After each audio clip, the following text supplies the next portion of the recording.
Pernah saya sedang mengantar sebuah kiriman di sebuah villa, lalu di sepanjang jalan suami saya takut kehabisan bensin.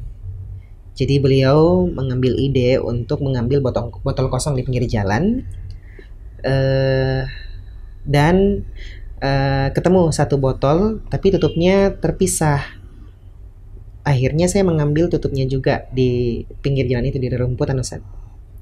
Selang beberapa jam saya jadi was-was, Ustaz. Apakah di sekitar botol atau tutup botol yang tadi itu terdapat kotoran hewan atau tidak? Tetapi saya memastikan atau saya mengkonfirmasi ke suami, untuk penglihatan suami tidak ada. Jadi hanya ada tutup botol pun bersih gitu, Ustaz. Setelah itu saya lupa cuci tangan dan memakan makanan. Iya, lupa di antara apakah sudah cuci tangan atau belum, Ustaz. Ini beliau mungkin kena penyakit was-was seperti itu. Pertanyaannya, Ustaz, apakah hal yang dia lakukan itu dijatuhi najis, tangan yang dia gunakan itu, Ustaz? Ataukah tangannya yang jika terkena najis lalu makan makanan, dia menyuap dengan tangannya, berarti dia menelan najis, begitu, Ustaz?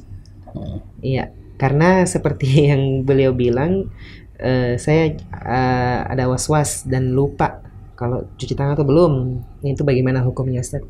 Ya, sebagaimana yang disebutkan oleh penanya dengan cerita yang panjang lebar ini, di sini ada keraguan, ya, keraguan menyentuh suatu benda yang belum jelas apakah benda tersebut ada najis atau tidak.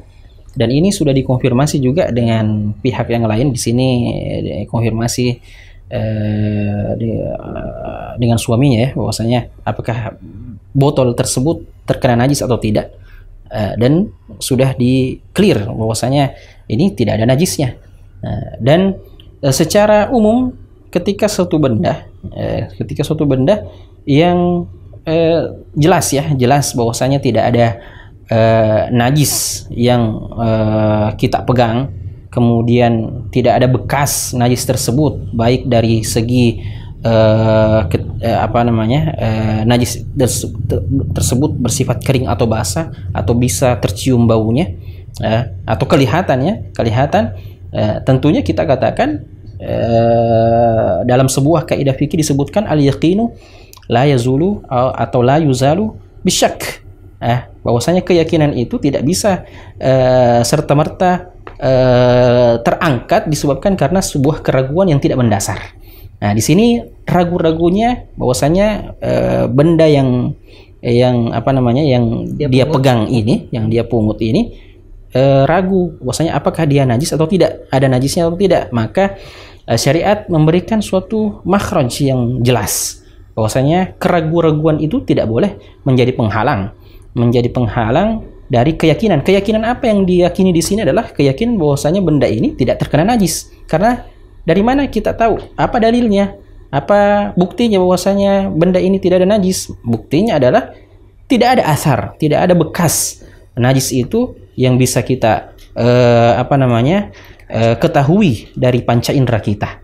Nah, sehingga clear bahwasanya kita yakin bahwasanya benda tersebut yang kita sentuh tidak bernajis. Sehingga kesimpulan yang seperti ini kita katakan was-was yang seperti ini perlu dihindari. Keraguan-raguan yang seperti ini perlu dihindari. Nah, jadi ketika tidak jelas sesuatu, maka kita kembali pada hukum asal. Hukum asal itu adalah sesuatu yang diyakini jelas kebenarannya. Jadi nasihat kami tidak ada masalah yang seperti itu, ya. Tidak ada masalah. Bahwasanya mungkin ada yang ditanyakan di sini bahwasanya apakah ketika kita menelan najis umpamanya, ya, menelan najis, tentunya kalau atas dasar kesengajaan, tentunya ini yang tidak boleh. Ketika tidak sengaja umpamanya, ya, kalau memang ada najisnya, maka atau tangan kita terkena najis umpamanya, dengan tidak sengaja umpamanya, maka hal yang seperti ini dimaafkan. Tentunya kalau kita orang yang normal penciumannya, tentunya panca indera kita normal. Ketika ada sesuatu yang najis, tentu langsung kita deteksi, langsung kita deteksi bahwasanya ini ada najis, ya, ada kotoran, Ada yang bau, sehingga ya ada yang bau, sehingga kita langsung secara otomatis tentunya kita langsung menghindar dan tidak memakan makanan tersebut. Tapi dalam suatu keadaan bisa saja kita terluput, sehingga najis itu tertelan. Maka hal-hal yang seperti ini dimaafkan dalam syariat.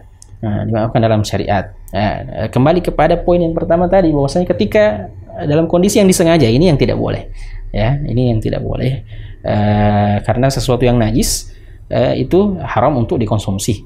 Wallahu taala a'lam.